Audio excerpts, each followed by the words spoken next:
Log on to www.hdcampbell3.net often for the latest on HD Campbell Productions, new books, and other interactive features. Then leave me a comment. That's www.hdcampbell3.net. Add me to your favorites. Welcome back. Finally, I want to bring you a good friend. And like I said earlier, she is truly a Renaissance woman. Her name is Adriana L. Williams, and if you don't know her, you may get to know some of her work either now or real soon. Here she is. Basically, in-laws from hell book describes just different type of predicaments that an individual went through by the name of Melissa, from her mother-in-law and her husband's siblings. The baby's mom, it was just drama all the time. Primarily because they did not want to see him with Melissa. They wanted him with anyone else but Melissa, no matter how trifling, no matter how bad it was, long as it wasn't Melissa. So after the book went, and did so well, and it's actually still doing pretty well, I decided to take those characters out of the book and make them come alive. So that diva that everybody liked in Missy, now you were able to see her on stage. That little meddling mother-in-law, Karita, now you were able to see exactly what she did. So everything that you were reading, you were going, or I'm so glad I don't have a mother-in-law like her. Ooh, I would have done this to her. I would have done that to her. Now you're able to see her unfold completely on stage. So that's how the transition came about. Basically, taking the book and just wanting it to, basically come alive. Then from there, we're going to go on and do it on the big screen as well. So we're going to go ahead and do a screenplay out of it and put it in the movie theaters. So, yeah, it is definitely, and with it being in movie form, we'll be able to add more and add a little bit more drama. So, yeah, it's actually been very well. Okay. Well, I'm going to throw some words at you. I'm going to put you on the spot. I'm going to throw some words I put at most successful women such as yourself.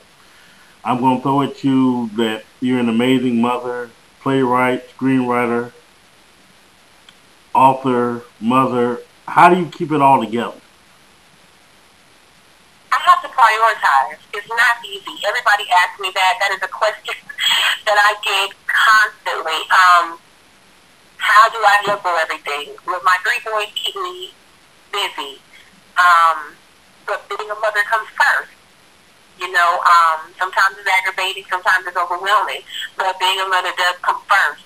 So some days I find myself to where I'm just so aggravated or just tired to where I don't write.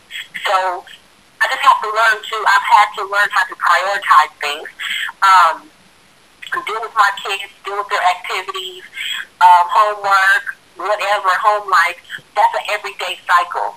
And that's a 24-hour job. So in between those hours, I have to find time to write, edit, because I'm also a publisher, and make sure that my authors are taken care of. And then I write for reality shows and movies and water shows and things like that people actually see on television. And, I get the phone calls when they read the credits and they're going, Adriana, you did that? Yeah. So it's just all about prioritizing, and I have to basically just shut a lot of things down, turn the phone off, turn the computer off, turn everything off, the TV off, and just get what I need to get done. Whether it's my books, whether it's another play, whether it's some writings I'm doing for producers, whatever. It's just all about prioritizing my time and just kind of trying to stick to it, which doesn't often happen, but I do my best. Well, you do it very well as far as I can see. Well, thank you. And not going to the flirting realm, but that leads me into my next question.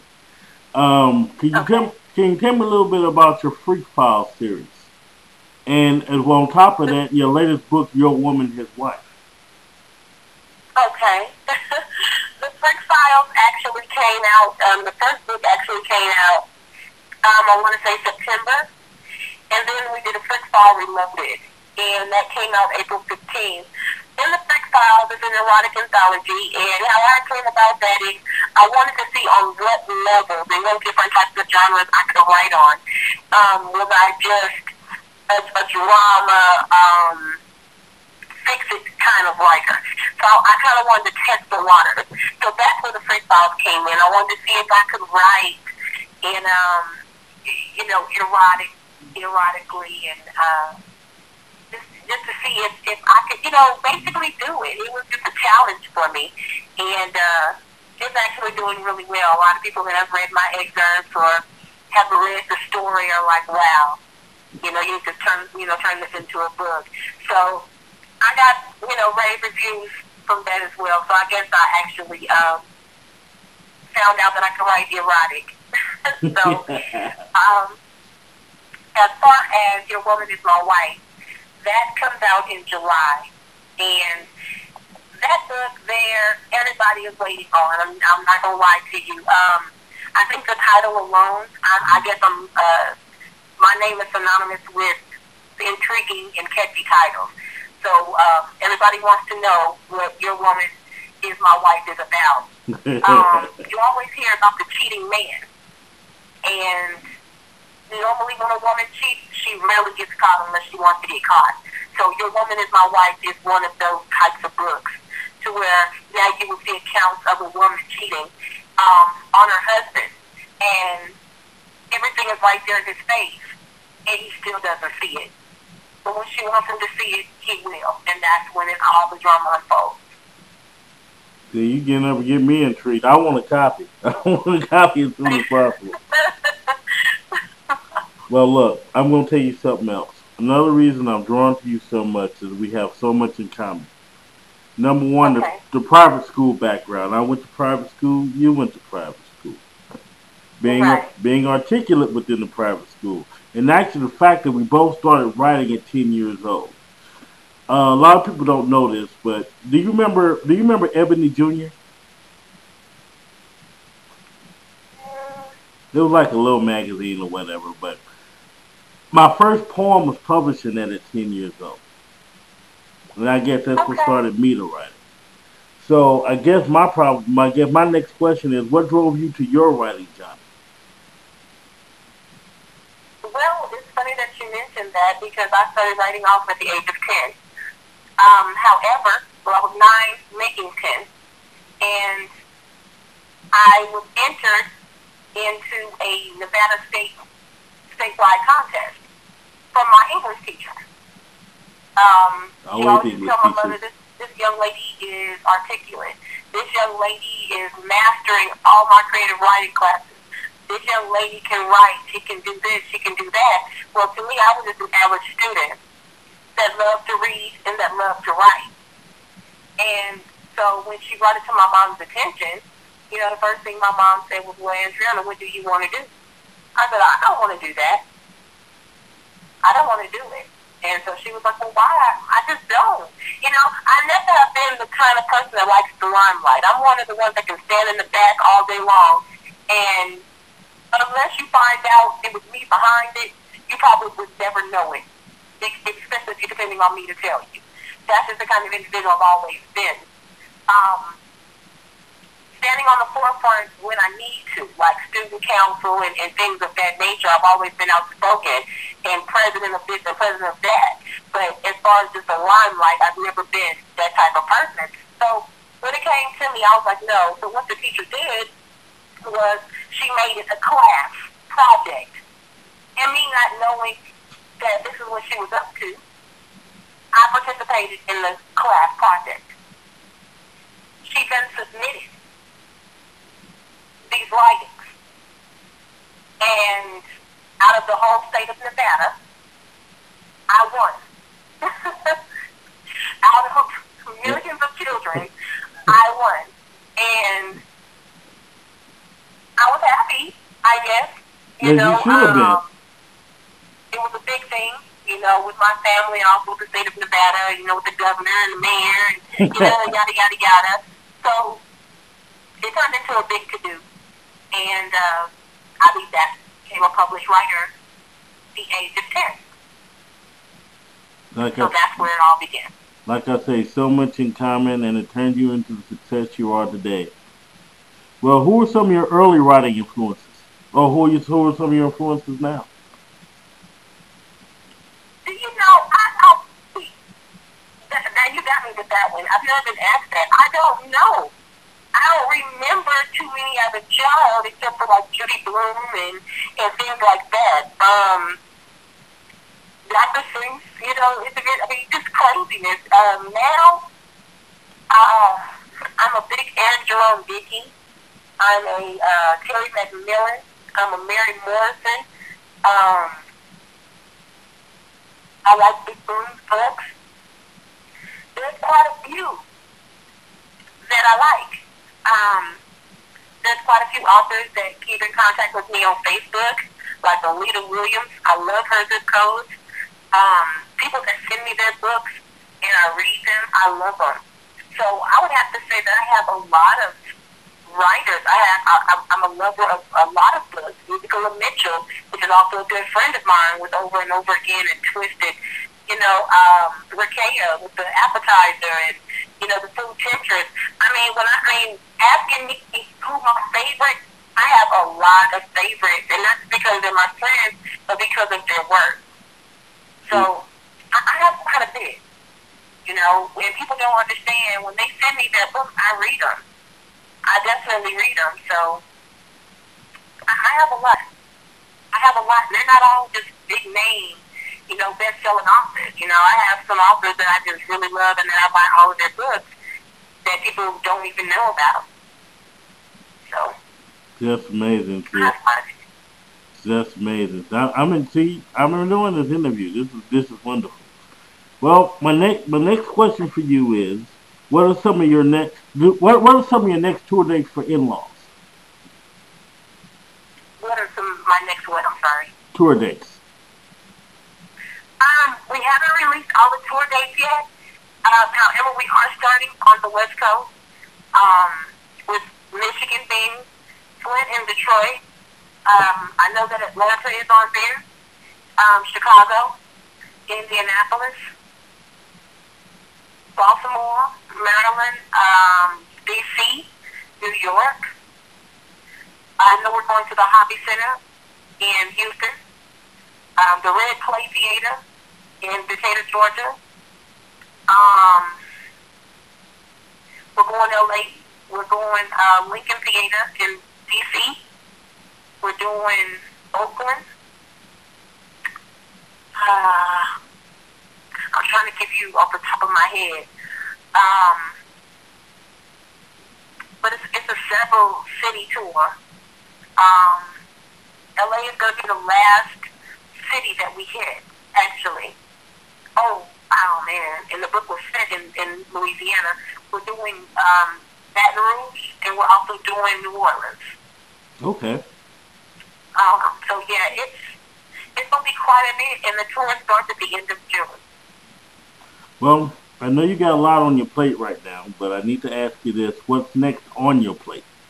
Are you adding stuff to my plate? Oh, because I know you. I know you very well. What's next for Adriana? I'm going to keep moving forward. I'm going to keep progressing. I'm going to keep writing. I'm going to keep on producing plays and being the executive writer and producer of these webisodes and some of these reality shows and some of these mini series on TV. I'm enjoying doing that. I have another book that's coming out after Your Woman Is My Wife, and it's a parenthood book titled Loving Me, So Love You, and it's a enhancement guide for the overwhelmed parent. So that's another level of writing, and I do want to do a children's book. Hopefully, if God says the same, you know, you'll see me on TBS and BET. That's going to happen regardless. That's going to happen. I know it's going to happen. Go ahead. Well, I sure pray so. I sure pray so. That is what I want. I want to do, you know, TV series, and I want to give people jobs and things to do. and I want a team of writers. You know, I want, this economy is so bad, and I just want to be able to reach out and help someone else. So if the Lord blesses me with a reality show or a TV series on PBS or BET, wherever He blesses me, Bravo, I don't care. I definitely will put some people to work. We have a show that's coming out on Lifetime. It's a movie that I wrote, Till Death Do We Part. Oh. So that will be shown on Lifetime Movie Network. So I am excited about that. Congratulations. Well, thank you. Thank you. So it's quite a bit. You know, my plate stays full, and I like it like that. I'm ADHD, so when I don't have anything to do, I'm really bored. So just pray that my plate stays full, and you know, I just ask everybody to pray for me to where, you know, like I said, I can stay busy where I can keep others busy too. Yeah, I love that. In everybody's pocket. I tell you what, like I said, well, I'll put it like this. I'm just going to go on the record to say I have nothing but respect for you. Nothing but high respect for you. And I can't wait to see you play, because I'm definitely going to one of those cities. Well, thank you. So that's one thing you don't have to worry about. I want front row tickets. No, I'm just kidding. I'll go anyway. But you just let me know, and I will definitely get you front row tickets. Oh, I would love that. Thank you very much. I would be honored. Thank you. So now, what I need to know now, I want to know about how can your fans keep up with you and your projects. Well, they can go to my website, which is www.andrionna.com. And Andrionna is spelled ANDRIONNA. They can actually find me on Facebook, Twitter, email me, and I answer all my emails. A lot of people used to wonder, my Facebook page wasn't too popular because people didn't think it was really me. And when I started talking to people more, they were like, dang, it is really you. So when people hit me up on Facebook, just know it is me. I've heard that people thought that I was unapproachable because of what I do, but when people actually do approach me, they're like, you're so sweet, you're so down to earth, you're so willing to help. That's just me. So don't be afraid to approach me, because I'll talk to you all night. With Mr. Campbell, you know that. I'll talk to you. I'll believe me. I enjoy people. We've had many conversations, so I know we have, definitely. Right. And then my office number, I answer personally. People... I'm a very personable person. I'm just trying not to be a stalker now. That's all I'm doing. Just try not to be a stalker. That's all. No. Well, you know, I got a remedy for stalkers, but I'm out there. I mean, I'm approachable. Right. Just, you know, and I have to be. I'm getting ready to run for councilwoman here in North Las Vegas. Oh, right. So I can't be hidden. You know, I talk to people all day, every day. Well, as a councilwoman, I have to do that. Oh, yeah. Well, before I get into my last question, I just want everybody who's watching this show to know that this conversation I'm having with Andrionna is pretty much the same type of conversation we have all the time on Facebook, just anywhere. Either I'm flirting or I'm talking to her about. So this is real talk here. If you want to talk about the interview, this is real talk. So, but let's get me to my last question. Miss Personable, which you really are, and I'm very happy I get a chance to talk to you. But do you have any words of inspiration for your fans who want to follow into your pretty little footsteps? Wow. The only thing I can tell them is don't be discouraged, and don't let anyone discourage you. If this is something that you want to do, you do it. Don't let anybody tell you that you can't do it. Don't let anybody turn you around or make you detour from your dreams. You know, and what people have to understand is you can't take everybody on your journey. They're not made for that excursion. So do what you need to do and make it happen. And if you have any questions, most definitely contact me. You know, because I hear a lot from people, well, I tried to ask this person, but they act like they didn't want to help me or this, that, and the other. Let me tell you something. What God has for me is solely for me. Just like what he has for you and anybody else is just for you. It's enough to go around. Absolutely. People don't have to be standoffish and people don't have to act ugly. So if you have any questions, or you need to know anything about the publishing game or the writing game or how I got where I'm going, you know, how did you get on Michael Basin's show? How did you get on this show? How did you get on Steve Harvey? How did you get on Doug Banks? I'll tell you exactly how I did it. Because it's not taking anything from me. How did you write a play? I will tell you. Because it's not taking anything from me. I'd rather see you move up than to get discouraged and become stagnant.